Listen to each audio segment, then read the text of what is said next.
नमस्कार, आप सभी का स्वागत है जवाहर नवोदय विद्यालय की प्रवेश परीक्षा की कक्षा में। हम लोग हिंदी में पढ़ रहे थे, अभी तक अपठित अनुच्छेद और पर्यायवाची शब्द लिख रहे थे। आज हम आप लोगों को क्लास में लेकर आए हैं श्रुति सम भिन्नार्थक शब्द। श्रुति सम भिन्नार्थक शब्द का मतलब है, श्रुति मतलब सुनने में और सम मतलब समान।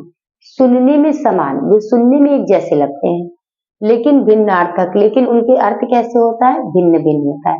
मतलब ऐसे शब्द जो हमें सुनने में कैसे लगे, एक जैसे लगे, ठीक है, सुनने में हमें कोई खास अंतर ना लगे, लेकिन उनका जो वास्तविक अर्थ होता है वो बिल्कुल अलग अलग होता है दोनों का। तो ऐसे शब्दों को कहते हैं श्रुति सम भिन्नार्थक शब्द। हमने यहाँ पर लिख दिए हैं, आप लोग इनको जो है जैसे ये शब्दार्थ में भी आपके काम आएगा, ठीक है। ये आपको, अगर इससे आपको शब्दार्थ भी आ जाएगा उसका, और जो है कभी कभी इस तरीके के देता है और पूछता है इसका अर्थ क्या होगा, ठीक है, तुलना करके भी तो आप बता सकते हैं आसानी से। सॉरी, देखिए पहला है अचल पर्वत, अचला पृथ्वी। दूसरा है अनिल, अनिल माने हवा और अनल माने आग। इसमें बहुत लोग कंफ्यूज होते हैं। अस्त्र माने हथियार है और अस्तर खोल कवर जैसे लिहाफ वगैरह किसी पे चढ़ाते हैं। अंश और अंश, ये भी बहुत लोगों को कंफ्यूज होता है। अंश माने भाग, किसी चीज का कोई भी चीज का अगर कुछ उसका थोड़ा सा भाग लेते हैं उसे कहते हैं हम उसका अंश या पार्ट इंग्लिश। और अंश माने कंधा होता है, ठीक। अशक्त और आसक्त, ये आप खुद ही देख रहे हैं, अशक्त जो लिखा हुआ है ना, शलजम वाले शाह, ये आप देखिए शक्ति के रूप में, इसका शक्ति में इसका लिखा रहता है ये, ठीक। तो अशक्त मतलब हो गया कमजोर और आसक्त मतलब होता है किसी पर मोहित होना।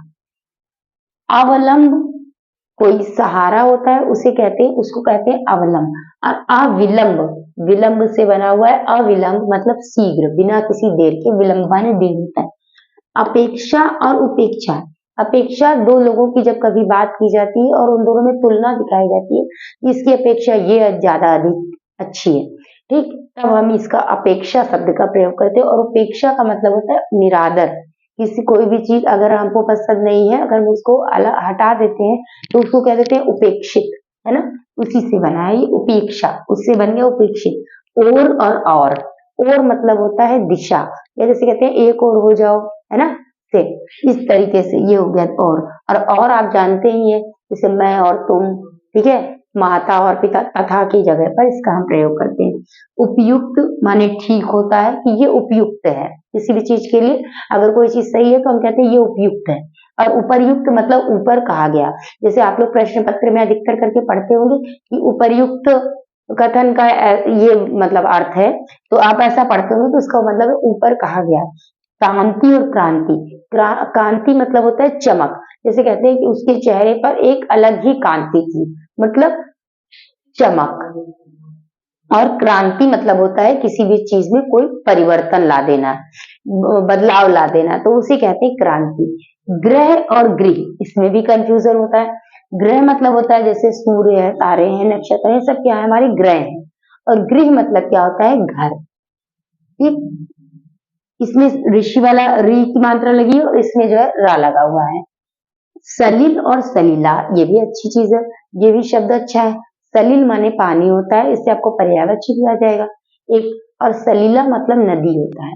नीर और नीर, नीर माने भी पानी होता है, देखिए आपको पर्यायवाची भी इससे मिल रहा है। और नीर माने क्या होता है, घोंसला होता है। तरंग और तुरंग, तरंग माने लहर, ठीक है, जैसे उच्छल जलधि तरंग, आपने ऐसा ये सुना हुआ है ना, तो जलधि तरंग, जलधि मतलब समुद्र, ठीक। और उसकी जो लहरों को क्या कहा जाता है, तरंग। तो ये तरंग माने होता है लहर, लेकिन तुरंग माने होता है घोड़ा। प्राचीन माने पुराना और प्राचीर माने होता है दीवार, इसको भी ध्यान में रखेंगे। और सुत माने बेटा और सूत माने धागा।